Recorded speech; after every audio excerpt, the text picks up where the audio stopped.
66 ദശലക്ഷം വർഷങ്ങൾക്ക് മുമ്പ് ഒരു വലിയ ആസ്ട്രോയിഡ് ഭൂമിയിൽ പതിച്ചതിനെ തുടർന്നാണ് ഡിനോസറുകൾക്ക് കൂട്ടവംശനാശം സംഭവിച്ചത്. ഇതിനെയെല്ലാം അതിജീവിച്ചുകൊണ്ടാണ് മുതലകൾ ഇന്നും കാടും കരയും വെള്ളവും അടക്കി വാഴുന്നത്. ഇവയുടെ ആൻസിസ്റ്റേഴ്സായ സൂപ്പർ ക്രോക്സിനെ സാർക്കോസ്യൂക്കസ് എന്നാണ് അറിയപ്പെട്ടിരുന്നത്.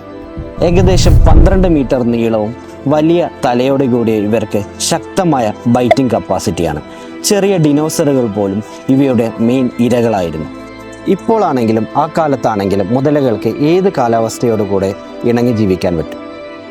അതിൻ്റെ ഡൈജഷനായാലും ഹണ്ടിങ് സ്കില്ലായാലും എല്ലാം കൊണ്ടും അതിന് സർവൈവ് ചെയ്യാനുള്ള ഒരു പ്രോപ്പർ ആംബിയൻസ് ഒരുക്കുന്നുണ്ട്. ഇന്നത്തെ മുതലകൾ അതിൻ്റെ വംശജരാണ്. അതിനെ നമുക്ക് ലിവിങ് ഫോസിലായിട്ട് പറയാം. കാലം മാറിയാലും ജീവൻ തോൽക്കില്ല. അതിജീവനം തന്നെയാണ് പ്രകൃതിയുടെ ഏറ്റവും വലിയ ശക്തി.